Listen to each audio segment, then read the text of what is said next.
So hello guys, welcome back to our YouTube channel.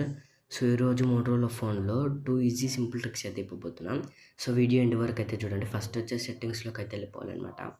సెట్టింగ్స్లో వెళ్ళిపోయినట్టయితే మనకి కింద guest rules అనే app click చేయాలన్నమాట. దాన్ని క్లిక్ చేసినట్టయితే మనకు వచ్చేసి క్విక్ లాంచ్ అనేది ఉంటుంది. దానిపైన క్లిక్ చేసినట్టయితే మీరు ఇది ఆఫ్లో ఉంటుంది. యూస్ క్విక్ లాంచ్ ఇది ఆన్లో వేసుకోండి అనమాట.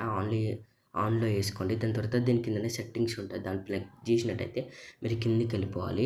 ఇక్కడ యారో మార్క్ ఉంది కదా, పెన్ది, దానిపైన క్లిక్ చేసినట్టయితే మీకు ఏదన్నా ఇష్టం వచ్చింది ఏదైనా యాప్ పెట్టుకొని చార్జిబిటీ పెట్టుకున్నాం. ఇలా చేసి ఏమవుతుందంటే ఇట్లా మన కెమెరా ఇంకా ఇట్లా 2 టైమ్స్ డబల్ ట్యాప్ చేసినామంటే యాప్ ఓపెన్ అవుతుంది. సో మళ్ళీ బ్యాక్ వచ్చేసి మళ్ళీ ఒకసారి చెక్ చేసుకున్నాం, ఆన్లోనే ఉంది. సో మనమైతే బ్లాక్ వెళ్ళి క్విక్ క్యాప్చర్ పైన క్లిక్ చేయాలి. ఇది ఆఫ్లో ఉంటుంది, ఆన్లో చేసుకోండి. ఇది ఆన్లో చేసుకుంటే ఏమవుతుందంటే షేక్ చేసినట్టయితే కెమెరా యాక్సిస్ అయితే ఓపెన్ అవుతుంది అనమాట. సో ఇలాంటి సింపుల్ ట్రిక్స్ కోసం అయితే మన ఛానల్ని సబ్స్క్రైబ్ అయితే చేసుకోండి. Thank you for watching guys.